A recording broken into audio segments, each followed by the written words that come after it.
At the Atlantic, the costliest warship ever built is heading home after the longest deployment of the modern era. But as the USS Gerald R. Ford nears Norfolk, there will be no victory lap. Instead, this advanced supercarrier is heading straight into Planned Incremental Availability (PIA), a mandatory period of maintenance and repair. For a standard Nimitz-class carrier, a Planned Incremental Availability (PIA) usually lasts just 6 months. It's a routine job. You touch up the paint, scrape the hull clean, tune the catapults, and send her right back to sea. But the USS Gerald R. Ford is scheduled to be completely offline and locked in dry dock for up to 2 years. Why? Because the Navy's most advanced warship didn't just survive its record-breaking deployment, it broke itself. To understand what is happening inside the hull of CVN-78 right now, you have to look at it as a physics experiment that finally collided with reality. Over the next 24 months, engineers are going to tear open the flight deck, rip out the most powerful radar in the fleet, and completely reconstruct its life support systems. This is Fleet Depth Today. We are looking at the multi-billion-dollar price tag of building the future and why the most lethal carrier on the planet must undergo a 2-year surgery just to catch up to the rest of the fleet. The issue that forced the USS Gerald R. Ford into an extended dry dock stems from a decision made before the first piece of steel was ever cut. When designing a warship meant to serve for 50 years, engineers immediately face a massive paradox. Using technology that is already proven, by the time the ship launches, it is already obsolete. But if you design it around technology that hasn't been invented yet, you are taking out a high-interest loan against the laws of physics. The Navy chose the second option. They decided to build the hull while simultaneously inventing the Electromagnetic Aircraft Launch System, EMAs, the Advanced Arresting Gear, and the dual-band radar. They were assembling the puzzle while still drawing the pieces, and the fighter that would define the ship's future, the F-35C Lightning II, was still a concept on paper, years away from its first flight. This creates integration debt. It's the invisible cost of being the first in class. Every breakthrough comes with a hidden flaw that won't reveal itself until you put 5,000 human beings inside the steel tube and send them into salt water for nearly a year. When the Ford was commissioned in 2017 and deployed in 2023, it still carried no F-35C squadron. The Ford went to war with the previous generation. The 340-day deployment to the Mediterranean and the Red Sea was the ultimate stress test. It proved the catapults worked, but it also exposed the brutal reality of integration debt. Now the bill is due and the first payment is being exacted on the most fundamental system of human survival. Before the Ford could enter any dry dock, it had to survive its proving ground, an unprecedented 340-day combat deployment. It served as the strategic anchor in the Mediterranean during the escalating Gaza conflict and later projected power into the Red Sea to deter regional threats. This continuous, high-intensity operational tempo fundamentally wore down both the steel and the sailors. When you keep 5,000 human beings in a combat-ready state at sea for nearly a year, you don't just consume aviation fuel and munitions, you consume the ship itself. This required bleeding the ship's kinetic lifespan. Every time an FA-18 Super Hornet loaded with live ordnance is launched, EMALS must discharge a massive pulse of stored electrical energy to violently accelerate the aircraft. Every time a jet returns, the Advanced Arresting Gear must physically absorb the kinetic energy of a 20-ton piece of metal falling out of the sky at 130 knots. Repeating this cycle day and night for 340 consecutive days mercilessly degrades the water twisters and the induction motors. This brutal friction eventually trickles down into the hull. The first internal system to collapse under this marathon was the ship's most basic biological infrastructure. To save weight and reduce freshwater consumption, the Ford's engineers installed the Vacuum Collection Holding (VCH) system. It works like an airliner toilet, using air pressure to suck waste through narrow pipes. Operating it on a supercarrier is like trying to serve the sewage needs of a small American town using the delicate pipes of a Boeing 737. When the narrow pipes clogged, the Navy was forced to use highly corrosive acid flushes just to keep the system functioning. A desperate fix that degraded the plumbing infrastructure from the inside out. But the physical attrition wasn't just in the pipes. It spread to the structure and the crew. In March 2026, a fire broke out in the ship's forward laundry facilities. While the flames were contained, the smoke and thermal damage rendered adjacent berthing areas uninhabitable, displacing more than 600 sailors and exacerbating an already exhausted crew. To save weight, a fragile commercial-grade system was installed. In exchange, the Navy compromised the biological endurance of the crew during the longest deployment in modern history. When a 100,000-ton supercarrier returns to Naval Station Norfolk and enters a 2-year planned incremental availability, it is entirely handed over to the industrial might of Newport News shipbuilding for a complete physiological reset. The physical scale of this operation defies any normal maintenance playbook. The ship is maneuvered into a massive dry dock, and millions of gallons of water are pumped out, exposing the Ford's hull to the air for the first time in years. Thousands of shipyard workers erect miles of scaffolding around the exterior. They sandblast and repaint the enormous underwater surface area to halt saltwater corrosion.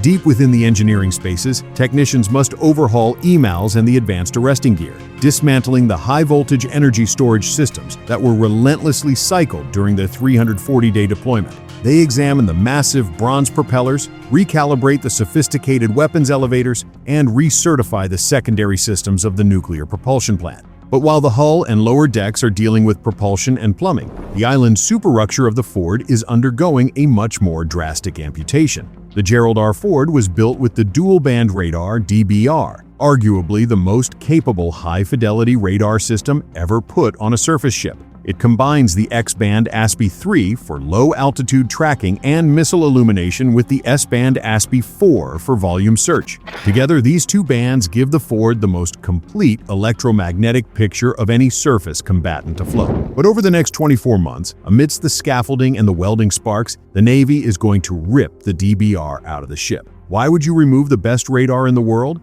Because of logistics. It is so expensive and so complex that the Navy canceled it for all future Ford-class carriers. The USS Gerald R. Ford is the only ship on the planet that has it. It outperforms everything in the fleet.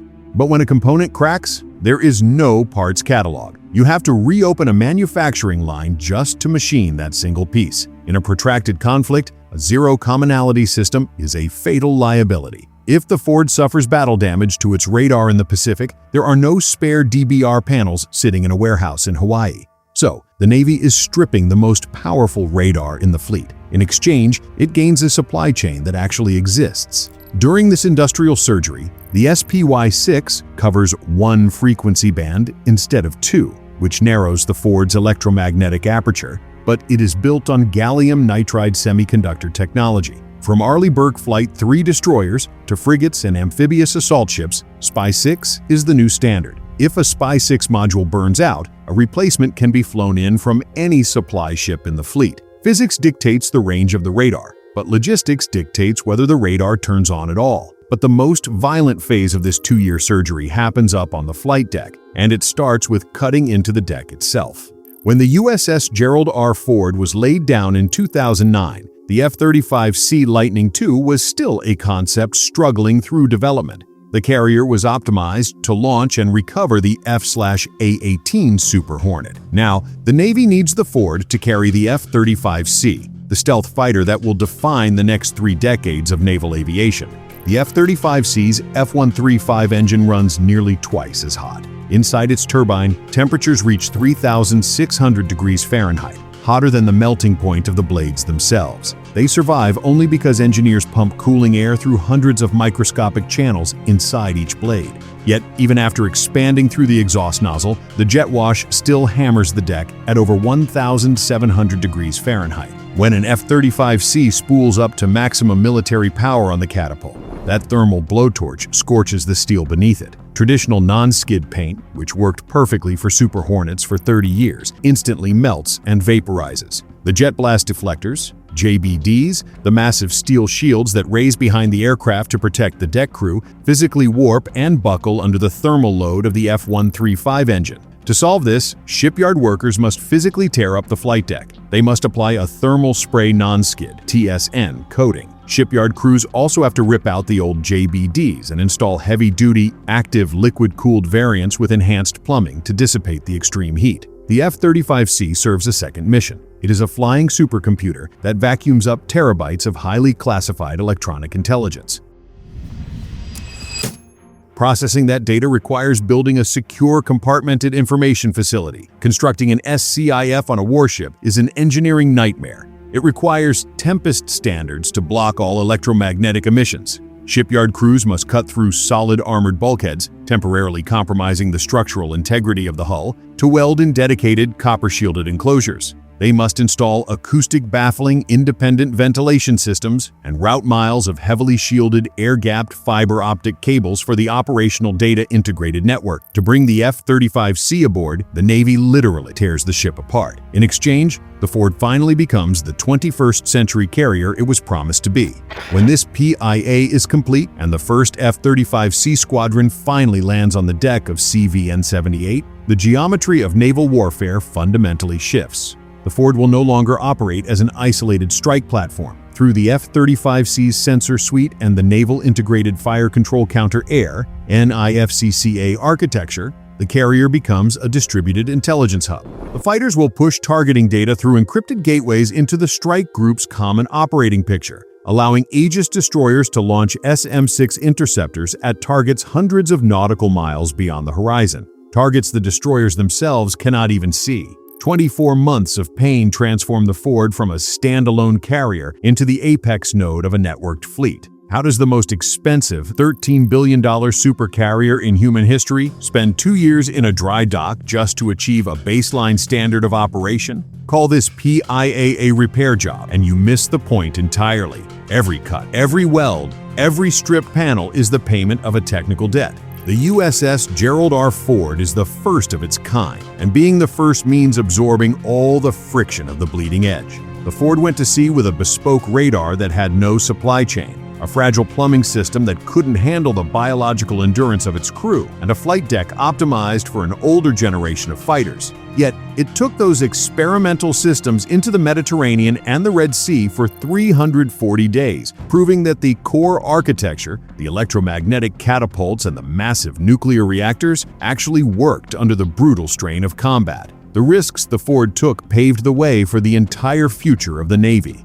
The second ship of the class, the USS John F. Kennedy, CVN-79, is completing sea trials right now. Already built with the fleet standard SPY-6 radar, a thermally hardened flight deck, and reinforced life support systems from day one. The Ford absorbed the physical and financial penalties of inventing the 21st century. This 2-year surgery goes deeper than fixing what broke. Engineers are freezing the Ford in time, ripping out the failed experiments and rebuilding it so that it can finally catch up to the very standard it created for the rest of the fleet. If you believe the Ford earned its scars, drop the word "proud" in the comments. Subscribe and hit the bell. We break down the physics that the headlines skip over. The paradox of the USS Gerald R. Ford reveals the ultimate trap of military engineering. When you are tasked with building a warship that must dominate the oceans for 50 years, do you cram the hull with tomorrow's unproven bleeding-edge technology, knowing you will accept a decade of painful, multi-billion-dollar upgrades and broken systems? Or do you build it with yesterday's reliable, proven technology and accept the terrifying reality that your brand-new ship will be obsolete the moment it touches the water? The Ford is heading home. The 340-day marathon is over. What comes next is the surgery.